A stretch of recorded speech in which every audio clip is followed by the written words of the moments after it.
Hello, my name is Donna Ellis, and first off, I just want to say welcome to this channel. If you know me at all or know me from YouTube at all, you'll know that I do run a fitness channel as well called Donna Ellis Active Rest. And over there, I do try to motivate and help people get active for at least 30 minutes a day. But this is something that I also do. I'm also a tutor. And so I've been tutoring now for about 7 years. My first student was a seventh grader. I was tutoring him in math.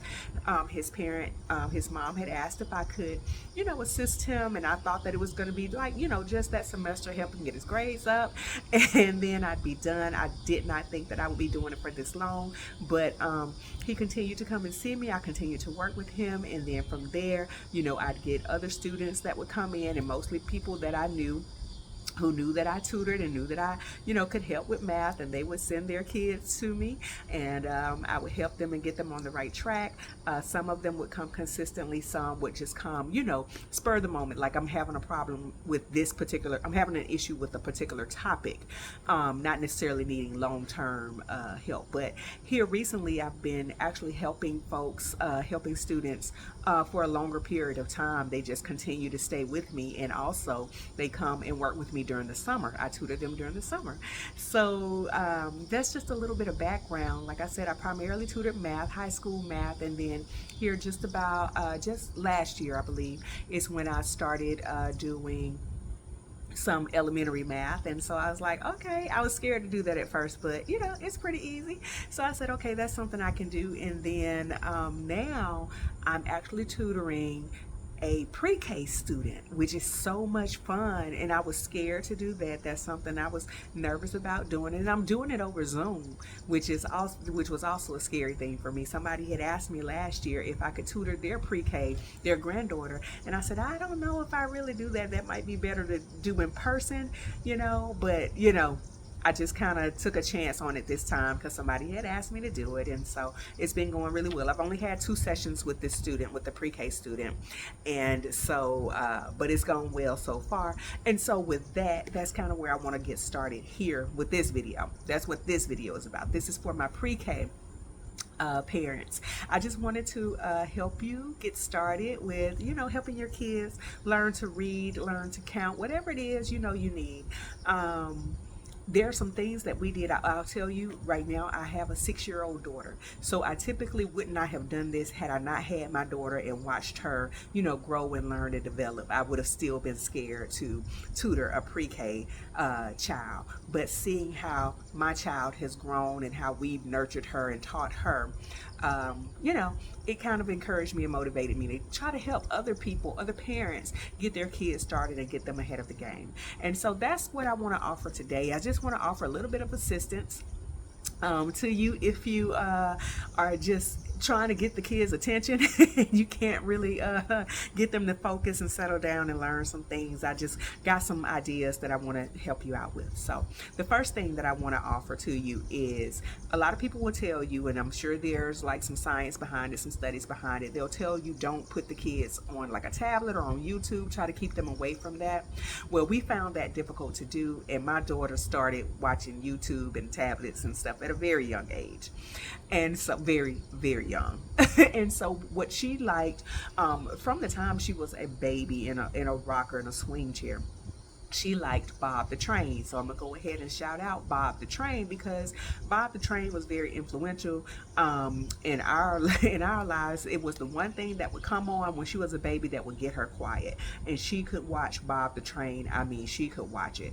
So what we did when it came to YouTube channels and stuff like that, we put it on Bob the Train, and it would like just kind of loop with different things. And so Bob the Train does nursery rhymes, ABCs, phonics sounds, counting.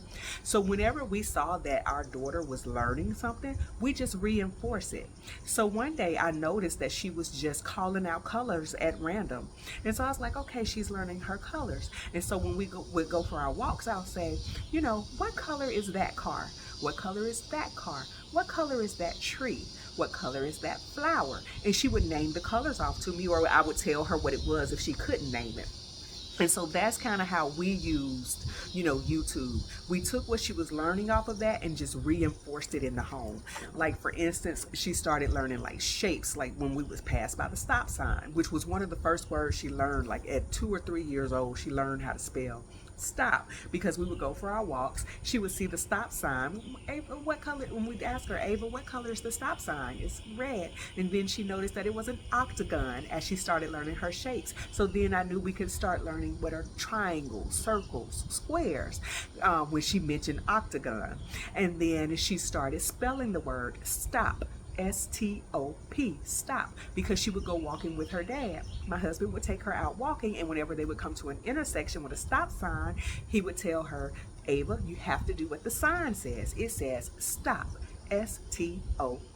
And so she learned how to spell stop. That was the first word that she learned how to spell. So that's one of the ways that we used, YouTube or whatever it is that you use. We reinforce it. We don't just leave it to YouTube to teach her anything. We take what she's learning and we also reinforce what she's learning and teach her at home as well.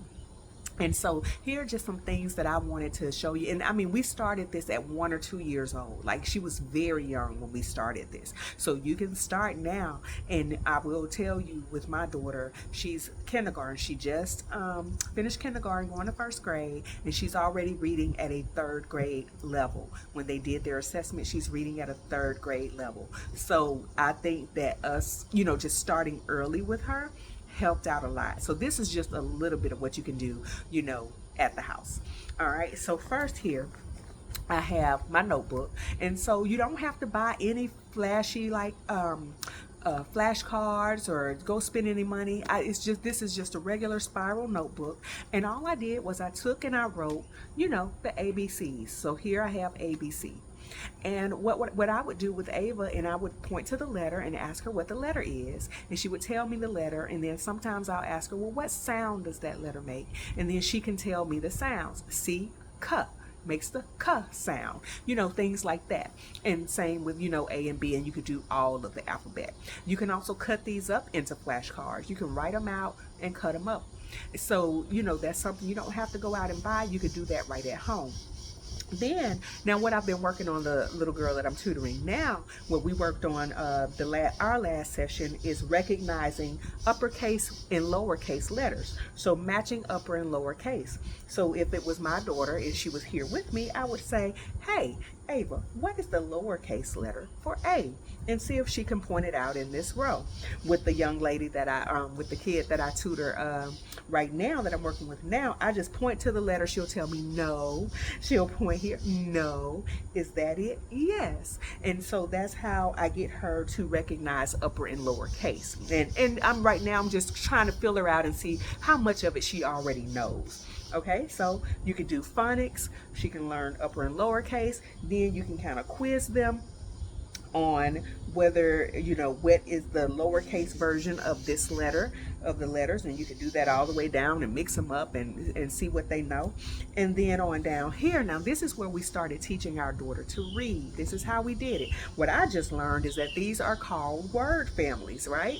So my husband, he bought index cards because my daughter, she did not go to daycare, okay? She didn't go to daycare. She was here with my husband during the day. So when they would go to the park, he had a pencil box with index cards with words on them, letters on them, and things like that, to work with her. So they would spend a few minutes doing that, and then they would play, so it didn't take a long time. You don't have to spend a lot of time. Their attention span is not long enough for that. So, you just keep it real easy, real light, do just a few, and then let them go and play. All right. But just kind of stay with it, stay consistent with it. And so in this instance, like we had her learn the word act. So we started out with phonics sounds. So she knew act, and we had her make a word, right? So once she made that word, we started putting consonants in front of those letters. So you'll see that we have bat, sat, cat, and he would do mat, rat. Just getting her used to formulating words that end with at. So that's how we taught her. And so he just kept that that box with the words with on the index cards, and he would just flip them out to her and have her read them. Over here, we also did this word family over here. Like we started out with B, because that's pretty easy. The B and the E, B. And then you just change out, the first letter, he. And then we taught her she, and then we. And so that got him to kind of teaching her digraphs or whatever, two letters that make one sound. So, she started learning those, and then that's a digraph, the. And then we would put is, up there, and then that would turn into his, this, things like that. So that's how we started out teaching our young one how to read. We started that, she might have been 2 years old at the time, or one or two, because I know it was right when the pandemic happened, when everything shut down. She was just turning a year old, and I know that's when I started sitting with her and working with her at the board and writing down the alphabet and getting her to identify them and things like that. And then from then on, we would work on like words and putting them together, sounding them out, things like that. So when she got to kindergarten, she was one of a few students in her classroom who could already read, very early on. So, those are just some tips as far as, getting them started with reading and understanding word sounds, letter sounds, things like that. Now, the other thing that I'm working on with my student that I'm tutoring is numbers, getting her to recognize numbers. So she does really well recognizing the numbers 1 through, like she can count to 20. Right, and she does really good recognizing the numbers 1 through 20. She confuses 12 and 20, so we're working on that, but other than that, she's pretty good with 20. So I go to I have a membership at education.com. That's where I can go and get like some worksheets and different things like that for the kids that I'm tutoring. And so I just went and cut out these numbers, right? Just cut these out, and I just place them down, and I just ask her, what's the number, what's that number. I just put them down on the thing, and she calls them out to me. But that's me going to education.com because I'm a tutor, and so that's what I do and what I need. But she's also, now that I know that she can count to 20, I'm trying to get her to count to 30. And so with that, these are some numbers I just wrote on a piece of paper and cut them out, right? That's, 21, 22, 26. And so now she's counting, we're working on counting up to 30. We're trying to get her up to 30, all right? And recognizing, not just counting to 30, but also recognizing that number up to 30. I also spoke with a kindergarten teacher, and she said that that's one of the big things that as going into kindergarten that they need to know. She said they should know how to count to 50. They should know how to hold a pencil. She said that's what they're looking for, hold a pencil. She said a lot of kids come to kindergarten, they don't know how to hold a pencil. So practice writing those letters as well. Just get them used to writing and drawing and holding a pencil, teaching them how to properly hold that pencil. And then, start going over some sight words. And I think this is a good way to start to introduce them to sight words is by doing the word family, getting them used to those sounds, getting them used to, just sounding out words, things like that. So hopefully, that helped get you started. So whether your child is a year old, like we started with ours, or if they are pre-K, like K4, getting ready for kindergarten, these are just some helpful things, to kind of get you on the right track to helping your child, and you don't have to take a lot of time to do it because their attention span isn't long enough anyway. So, help go ahead and start them, counting, start them learning their, phonic sounds, the way the words sound, the letters sound rather, so they can sound out words. And then eventually you'll get to sight words where they won't necessarily be able to even sound out the word. They'll just have to know it by looking at it. All right. And so hopefully I can get to come back here and share some more tips with you on how to get your child started, whether they're, a 1-year-old toddler child or college algebra.